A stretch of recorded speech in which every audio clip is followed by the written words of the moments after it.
Hello, you're listening to Covid-tinted Glasses with Georgina. I'll be speaking to people from all around the world about their unique experiences of the pandemic, the good, the bad, the beautiful and the downright ugly, covering topics like friendship, family, travel, work, mental health and finding love. If you'd like to join me for a chat, then get in touch at georgina_podcast@outlook.com.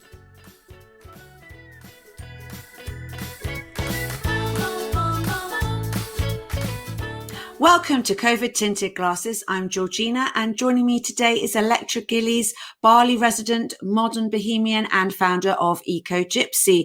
Welcome, Electra. Hi, Georgina. How are you? I'm very well. Now, you must tell the listeners where you are and a bit about yourself before we really get started, because I can see some beautiful bamboo walls behind you and, well, I know where you are, so why don't you tell everyone else? I am in one of our properties in Bali, and I've been in Bali for 15 years, I think. It could be crawling on 16 as we lost 2020. And I came here to see a friend from school. But as Georgina knows, because we were at school together, that I'm half Malaysian and born in Singapore. So I have always lived between Southeast Asia and grew up in London, grew up in England, went to university in England, was a travel writer for many years, and then got bored and came back to Asia. But Bali was the right fit because I wasn't very keen on Singapore and not very keen on Malaysia either. So yes, it was a 3-week holiday, and here I am 15 years later. And we own this property that is sustainably made from bamboo, and a new one's going up next door. And we have another one that's all hand carved in Java, which is the Eco Gypsy houses. That's my brand houses, made by and designed and furnished, and everything done by my partner Lorenzo Sanito. He's from Italy, but he built the brand house. This is a different brand of houses called the Shrine Houses. When anybody comes to Bali, therefore they're up and going up more and more. And the next one's in Sumatra. Oh, wow. So you've got them in Bali, Java and Sumatra. And just to... Well, we've got the land in Sumatra, sorry. I just moved the camera. Yeah, so surf is very much a passion, obviously, in Bali. So, I mean, every single one we get, everyone's near a beach. There's 2 parts of Bali. There's the jungle, there's the Ubud. I think lots of people interview people from Ubud, the spiritual side of Bali. We're the opposite. We're kind of the surf seaside people. There's 2 types of people in Bali, as you know. There's the yogis in Ubud. But now they're melding more since pandemic. More have moved down here. It's kind of spread. Wellness is kind of a thing that's spread throughout the island, basically. So you're all feeling a lot more kind of centered and in tune. I think that, nobody felt centered at the beginning, but we haven't had it as bad as everybody else. We never had a lockdown. It was called Tinggal di Rumah, which means stay at home. And actually what happened was we got the straight out of Wuhan virus in February 2019.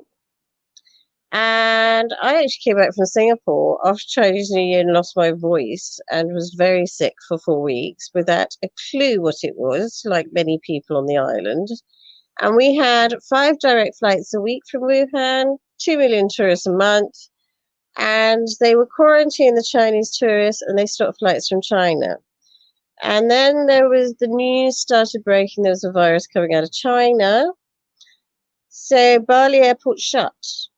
This was 1.5 years ago now. Well, yeah, we're going into 1.5 years. It opened briefly last June, July.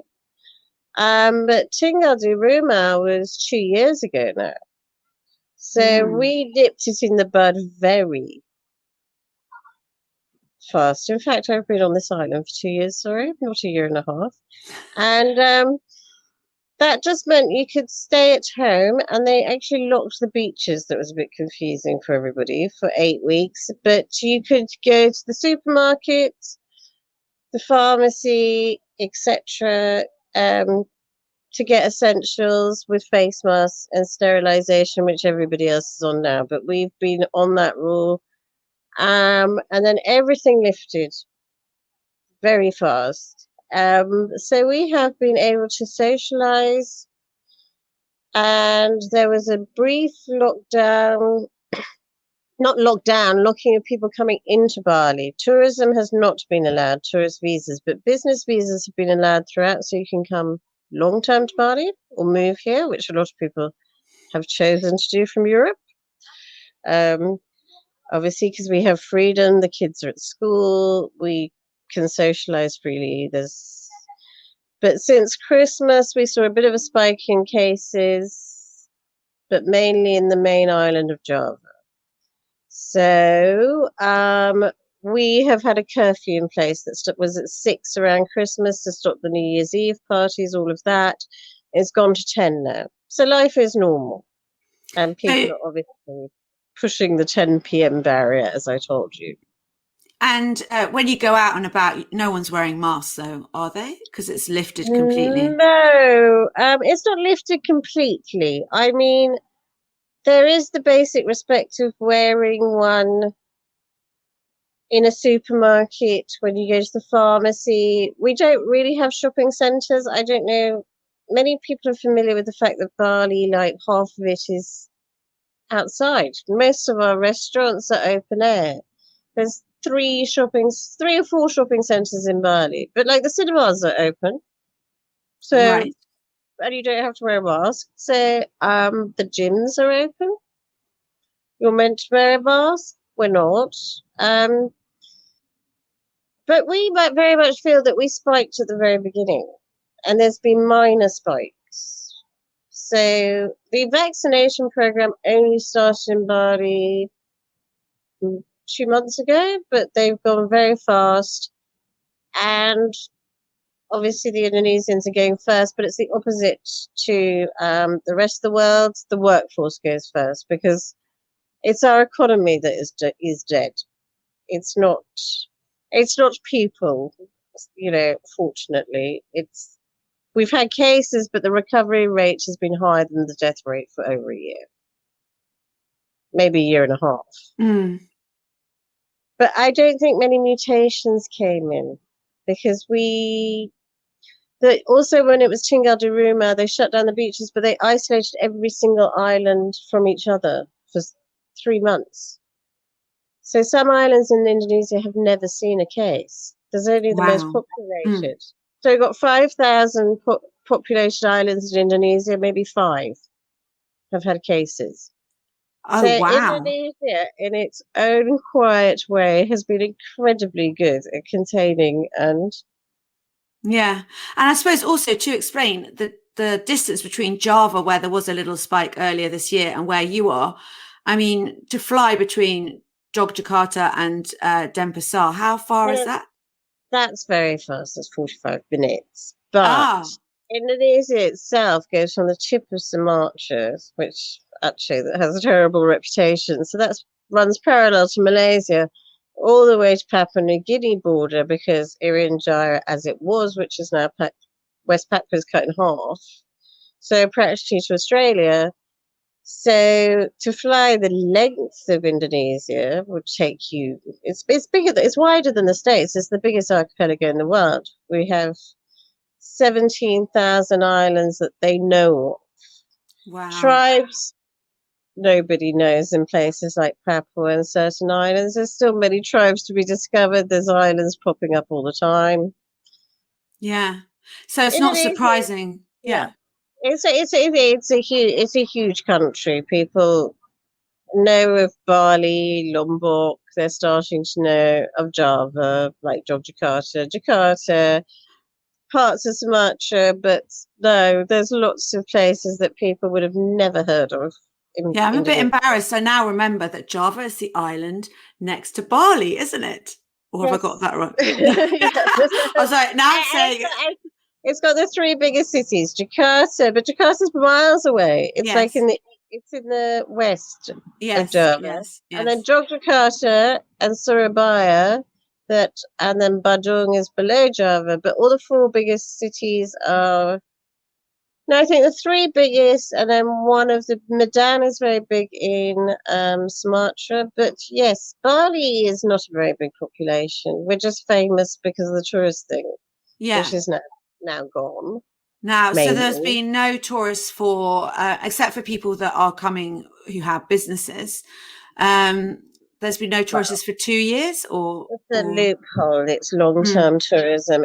I mean, it's very sad for hotels, but a lot of mm, the big hotels, the big chains have stayed open. Small family-run hotels, a lot closed, but because there's a lot of people moving over, and it's not, should I be promoting this as the legal loophole to move over to Indonesia? A lot of smaller run hotels, we build private Airbnbs. So we were pretty lucky, like we got a year's rental on the big one, and this one is right, the beach is there, if anyone wants to see it. oh, Sun's wow. about to set.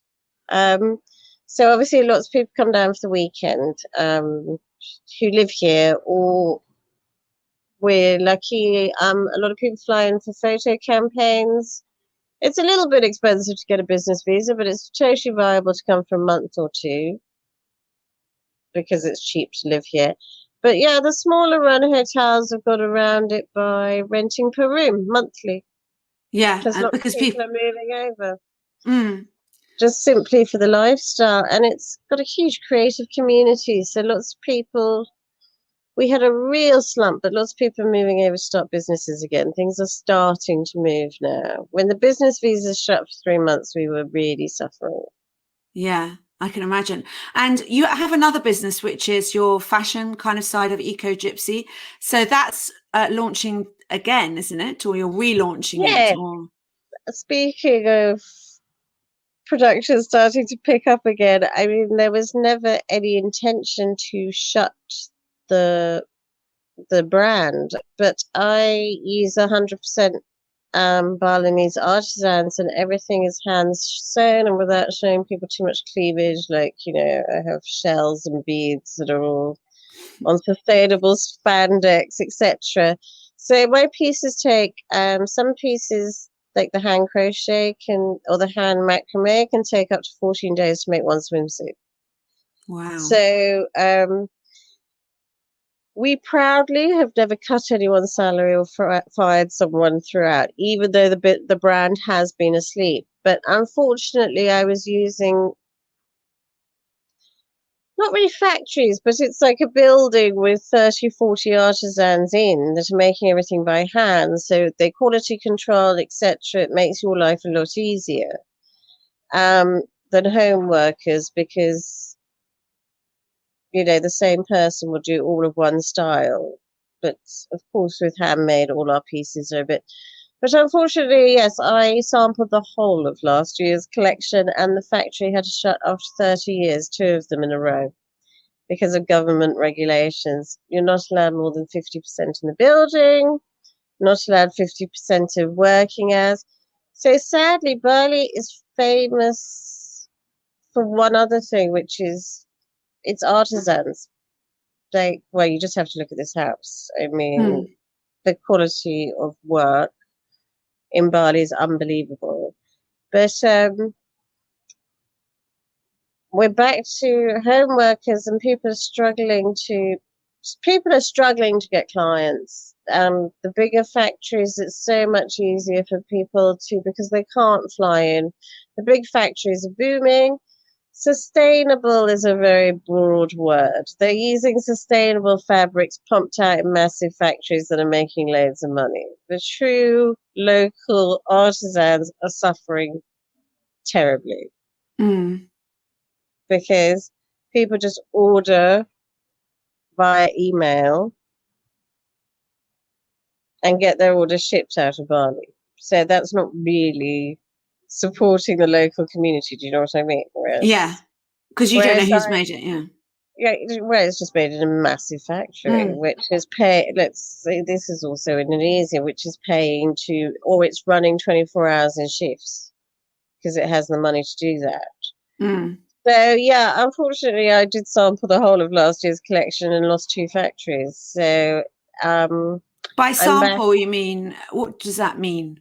Sample means you make the whole collection, but Right, one okay. piece of Okay. each to make the lookbook, a Yes. couple of pieces, or one in every size in a couple of colors, Yeah.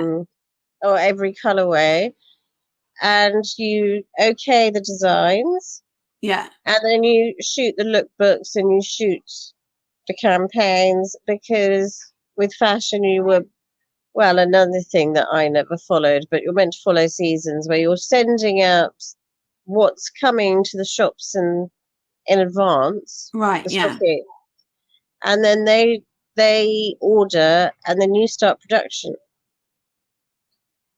So it's all a 4 month in advance ordering process, and then when you sample the whole lot, but there's no one to produce, you've got to Mm. just say, guys, I'm sorry, I'm put. So we kind of it got put to sleep.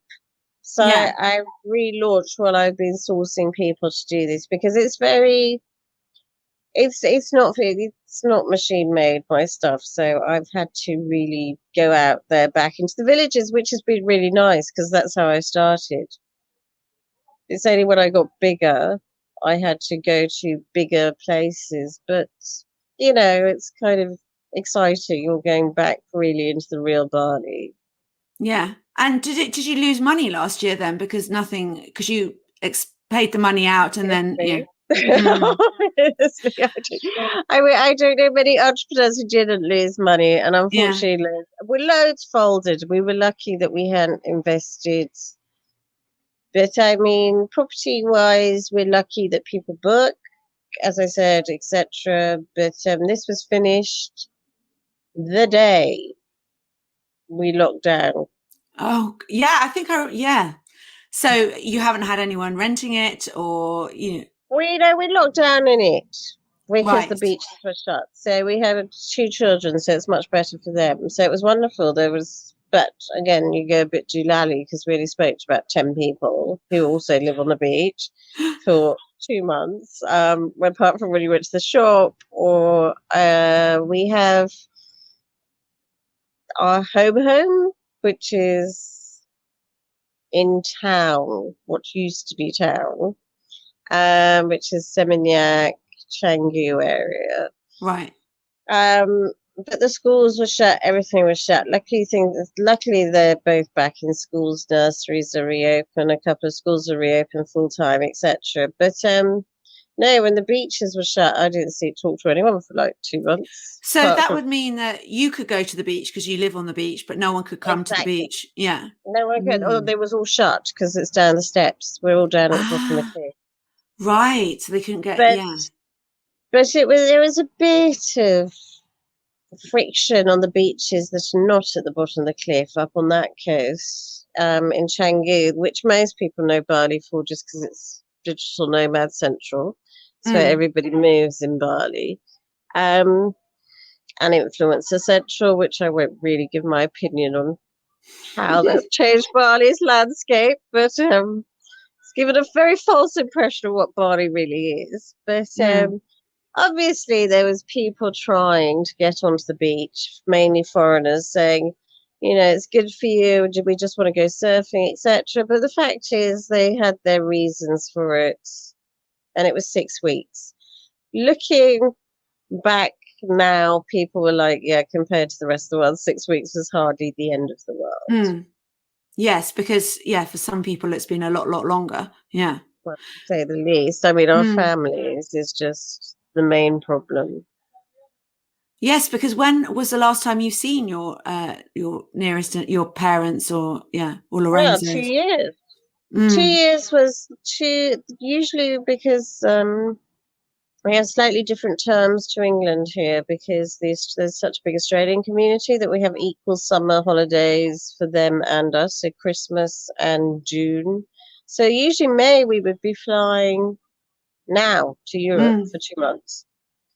Usually we go to Italy to see Lorenzo's parents and then do whatever trip for the travel writing side of thing I felt like doing. Sorry, it's as planned as that. It's really like I feel like going to this country and there's this cool place that's eco and that cool place that's eco that I like the look of, so let's go there. And my parents, unfortunately, they're very close. They're in Malaysia, which is only 2.5 hours away. But I'm a British passport holder, so we haven't been. The rest of Asia's locked down a lot more seriously than we have, apart from certain countries. But I think Indonesia has been one of the most easy to get into. Right. With certain kinds of visas, I can't go. In the beginning, they had medical visas to Malaysia that you could go for medical treatments, but you still had to spend to kind of prove you're dying, spend 2 weeks in hospital because I did think about that loophole.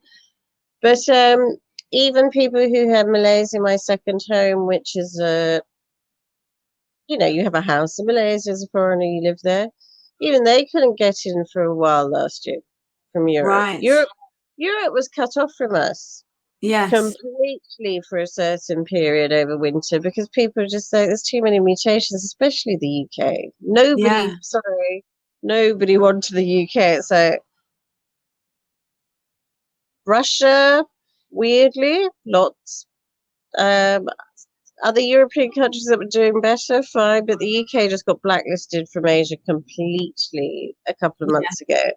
Now it's okay. You can come in. We were talking about how before we started this, how we've now got countries we can travel to, but I have to say the only country is Portugal.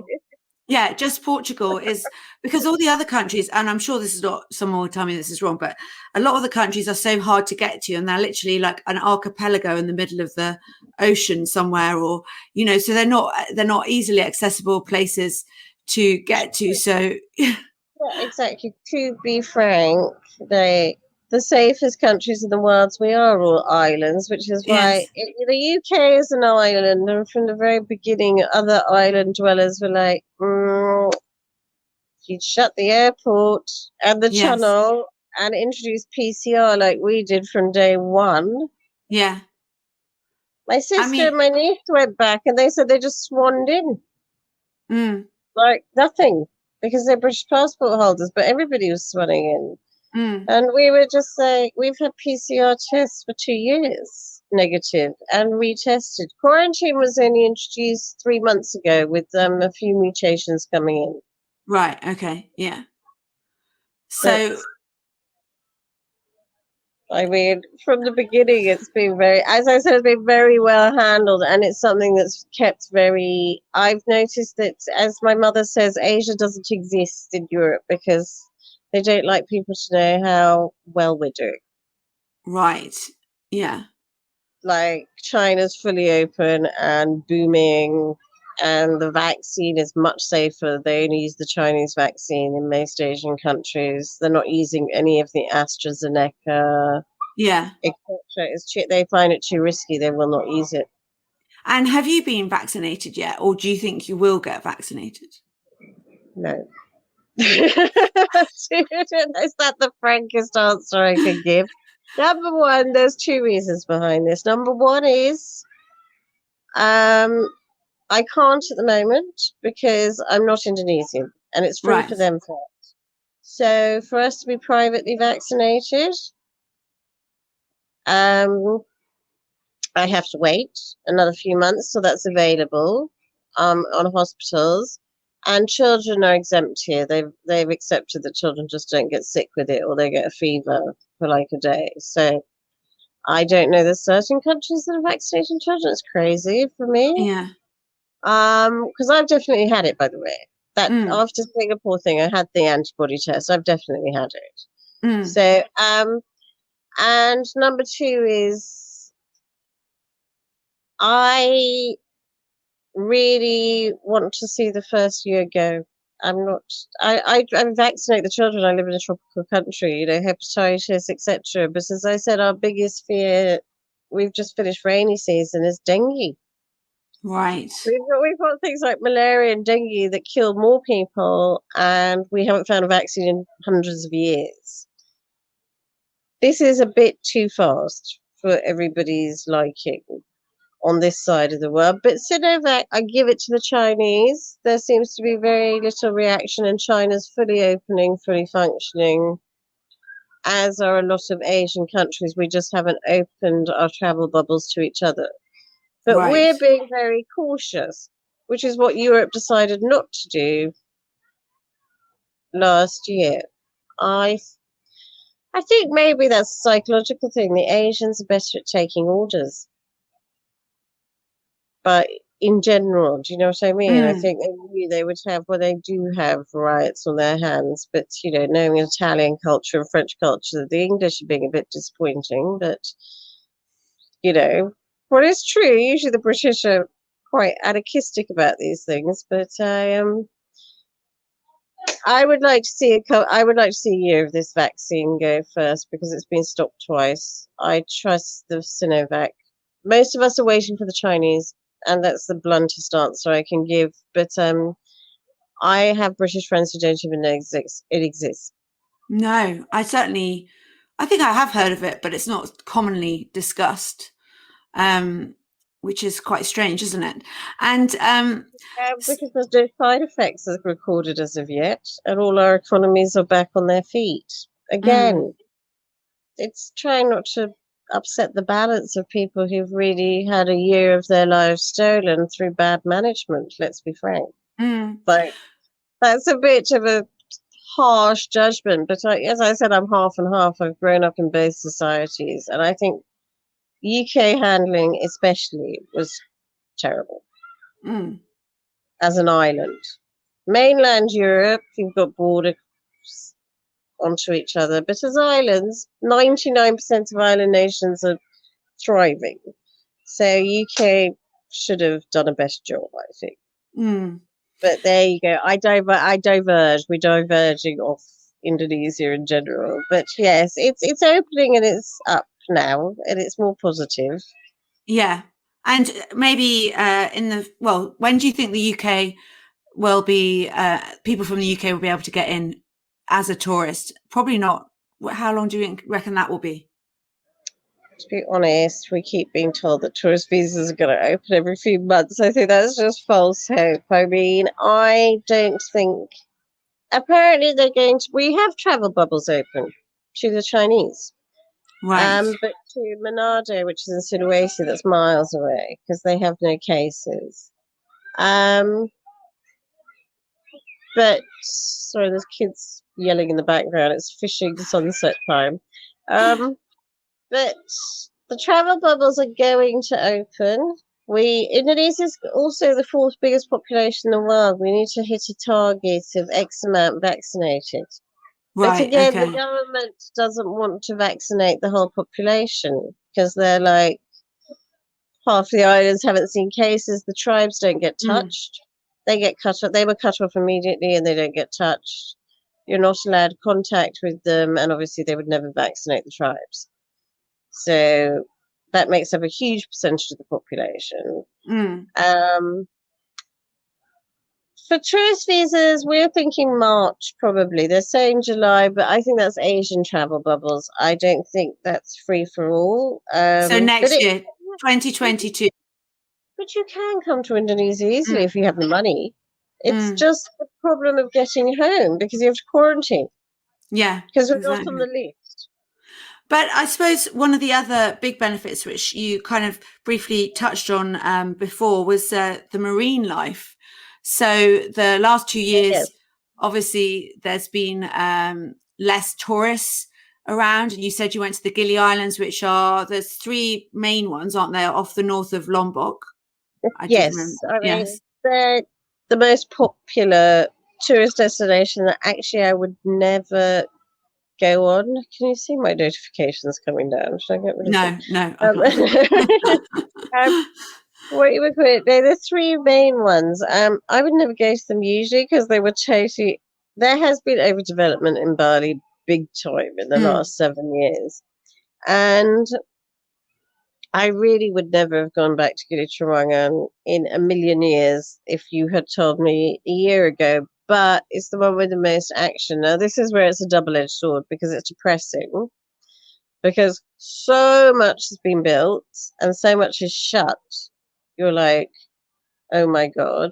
Mm. But on the other hand, there are a few nice places open. And yeah, we were just in the water and the great sea turtles that are very hard to see usually. The eagle-back turtles that are massive, like huge. They can be up to a meter plus. Mm.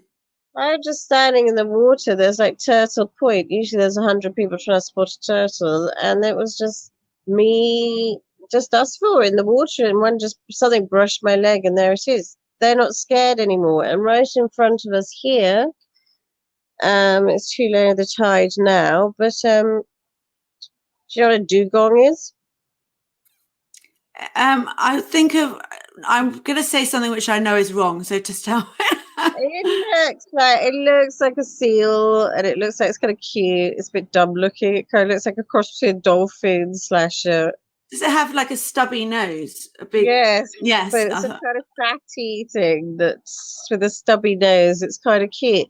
But they've come out with the surfers now. Wow. So, and I went snorkeling yesterday, and I was like, well, there's live coral back, the same with the gillies. There's live coral, not dead coral, and there's Yeah. hundreds of fish back. So if it's that good in Bali and here, Sulawesi and the outer islands must be incredible now, the regeneration. But they never had much tourism, but they had a lot of overfishing, Yeah. which is, And the you temperature's know, rising as well in the sea, because I think didn't that cause problems with the coral, or was that less, or pollution? no, I mean, the biggest one was in 1997 because my dad had business in the Maldives when I was young. So when I was little, the whole of the Maldives was alive. I was Yeah. there my last holiday before, solo holiday before I we locked down. It's all dead now, but that was a temperature rise. Here, Right. it wasn't as bad because we are the opposite hemisphere. You forget Bali's south of the equator. Yeah. Half of Indonesia is north, half is south. So it's actually, we're going into winter here. The water's getting quite cold for us. Not like cold, but like colder. And the breezes are coming. It's coming back into a really beautiful season where it's hot, but it's not sticky, it's not humid, and the water's getting colder. So that we are actually seasonal. We're 13 degrees south of the equator. It's quite far for a tropical. Most tropical countries like Singapore and everything lie really close to the equator. Right. Yeah. So we're further south than people think. We're not seasonal like that, but we do have a definite change in temperatures, water temperature, and then yes, we have the monsoon, which went on Mm. forever this year. And when So, in the monsoon in lockdown, your movements are really restricted, I would presume.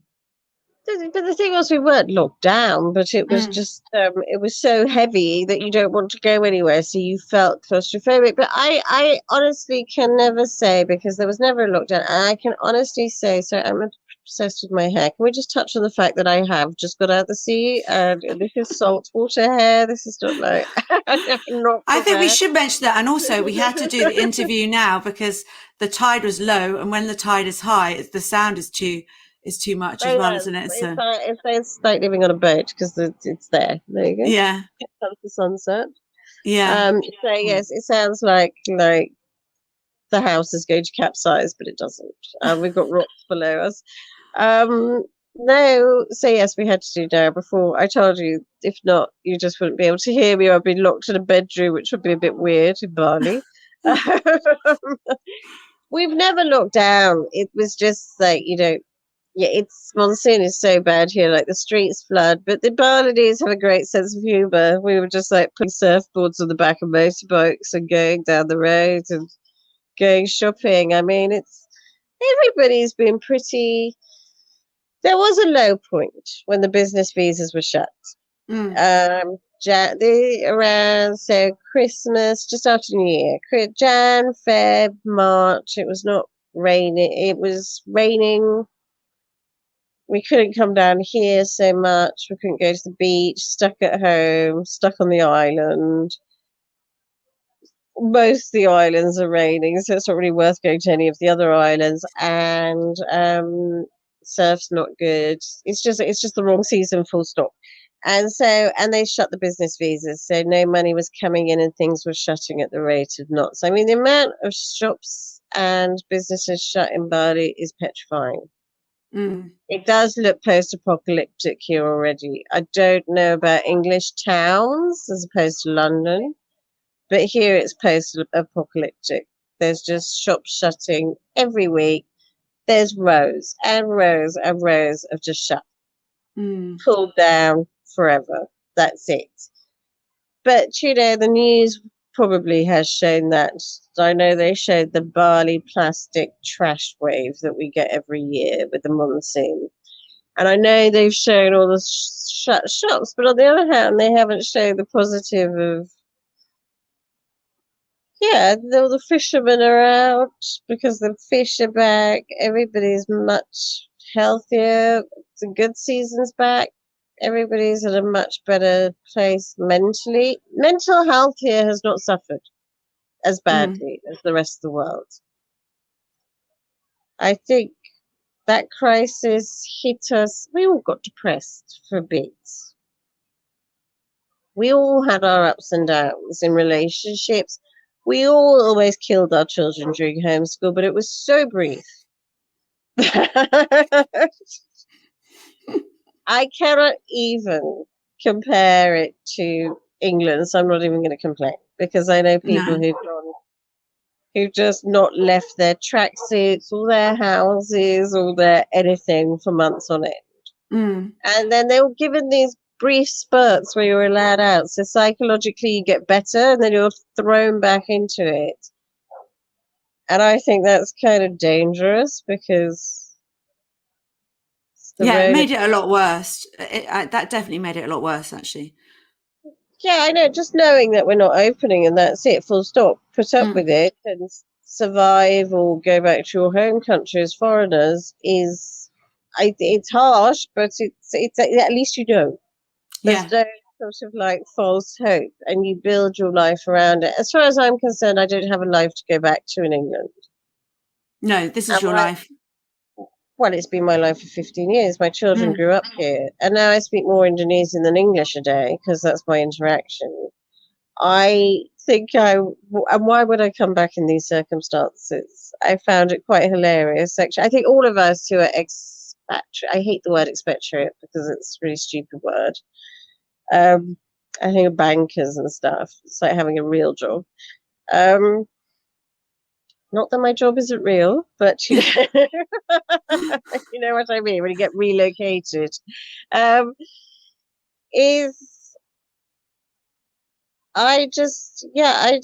said come back for your own safety. We were all just like, and you're telling us that there's no beds in the NHS, and the cases are rising. So why on earth would we come back for our own safety?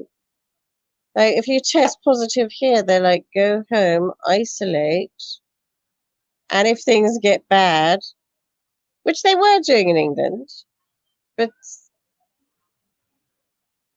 a friend who had asthma said then he had to beg to go into hospital. I was like, well, how are hospital beds overwhelmed when they won't take in vulnerable?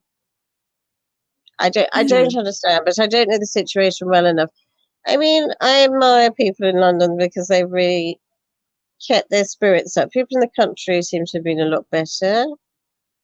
But I've had friends who arrived a month ago, and they were out every night. I was like, I can't keep up with this, and out everywhere from morning till night. And I was like, you can't keep up this pace. It's Bali, but I'm forgetting that they've just been stuck for so many months. I just wanted to go everywhere and do everything.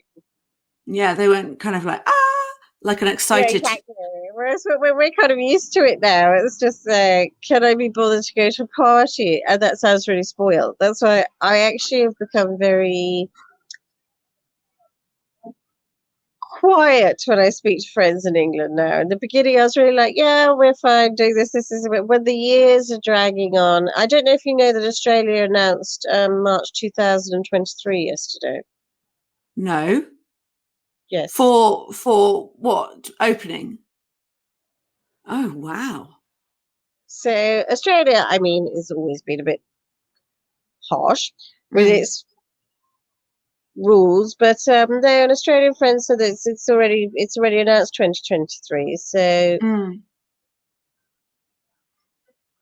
take from that what you will of what that spells for the rest of the world. But Mm. speaking of Indonesia being open for tourism, I mean, of course we would love it to come back, but we can't really see Europeans or Americans coming on a holiday because they have to quarantine when they come back. You don't Mm. have to be vaccinated. And we obviously would love to go back. I have to make a decision in the next 2 weeks because I think this is the last year we can do it without vaccine passports. Because obviously, if I step foot in the UK, I have to be vaccinated and I have to go on a waiting list. So try to circumvent that. That's another reason. And I don't think they would accept the Sinovac even if I could get it. It's a political thing at the moment, the vaccine. Right. Okay. So, Yeah. why would I double vaccinate? If they're not going to accept the vaccine that I have available in Asia, what can I do? Ah, So I so think in Indonesia they wouldn't recognize it, and in the UK and vice versa. So you'd no, have to. Indonesia has no. You don't have to be vaccinated to come to Ah, Indonesia. okay. Yeah. You just need a negative PCR. But Mm. England does not recognise the Chinese Sinovac. The Ah, EU. okay. EU. Okay. But at the moment, there are certain countries you can get into unvaccinated as long as you're not coming from the UK. Mm. You lot are the super spreaders. The rest I can come. We can come from Dubai with PCR tests, but I can't come back to England because they would make me vaccine. Then I'd be put on a waiting list, and I can't risk that with the children. Right. Okay. Yeah. So lots of us are circumventing to Turkey or Morocco, but Turkey just shut. Circumventing Europe and then going into countries that we're not from. Right. Okay. It's become a very To political thing, the vaccine. This is what irritates me. Like, surely being vaccinated is being vaccinated, you? Doesn't matter what brand it is, but I don't yeah. know. Yeah. So you've got some big decisions to make in the next couple of weeks, whether to kind of get on a plane It's and. a family thing. It's Mm. more about the Mm. grandparents seeing their grandchildren because my parents are definitely like, okay, well, we'll move down, we'll retire down there. They're much older. Mm. So they're just like, this is going to go on for years longer. We know that in Asia. I think there's too much. Have we stopped? Hello? No, no, we're still here. No, my parents will retire down Right. Okay. because And we've been told it's 2023 by mm, Australia, so that means a lot of people will follow suit. mm, that's something that I think we over in the UK need to get our heads around because. Yes, that's what I mean by false hope. Mm. So I, but usually I come back going back to the brand. Usually I come back to sell because of Mm. showrooms and meetings with stockists. That doesn't exist anymore. But as I said before, it shows that offices don't really need to exist anymore, Mm. nor do physical premises. Really, luckily I've been online from the beginning. So So you're now sharing your collection online, so to speak, or I sending always samples. sold mainly online, and Mm. I'd let stockists contact me. I never did the rounds of like trade shows and fashion shows, but Mm. I was very lucky Mm. that people came to me and the brand just organically took off the way it did. Hopefully that will happen again on relaunch, Mm. but I think there is a big demand now that people are realizing that is another good thing about pandemic, that sustainability is the way forward. You can't keep over consuming at the rate we are because there's not just a burnout of people happening, there's a burnout of resources Resources, yeah. happening. Mm. And this is why, yes, so many office premises and going to the office every day in a car, etc. What is the point? This has just proved that we can all work online now that we have Mm. the internet. What was it invented for, if not? Mm. Yeah. True? Well, So, yeah. I mean, I'm certainly at home right now in my little homemade home studio. So, Eco Gypsy is relaunching soon, and people can find out more about it on your Instagram. Is that correct? yes, the website is www.ecogypsy.net, but it's just a holding page at the moment. You can sign up for the newsletter. But, Cool. and it is very much not a brand. That's like, it started as an online travel magazine, and I put up some pieces that I had made for me because I'm quite big for an Asian, well, half Asian, as in much curvier, much taller. And so I started having pieces made for myself, and especially swimwear, and it took off massively. So, are we cut? No, we're still going. Okay, I keep glitching. So basically, then I moved into as I was telling you earlier, I took off with the shells, but they were made with macrame that wasn't very sustainable Right. Yes. because they fall apart. So now the collection is, gold. I'm using the recycled plastic, spandex, etc. We're launching on a slightly more elevated level, a higher price point, but I mean, let's be honest, I know people don't have much money in the pandemic, but people like Primark, H&M, Zara, there are people dying because of these brands. They're not paying anyone. Mm. So, you really got to, and to be frank, you're not going out much. So invest in pieces that will last forever.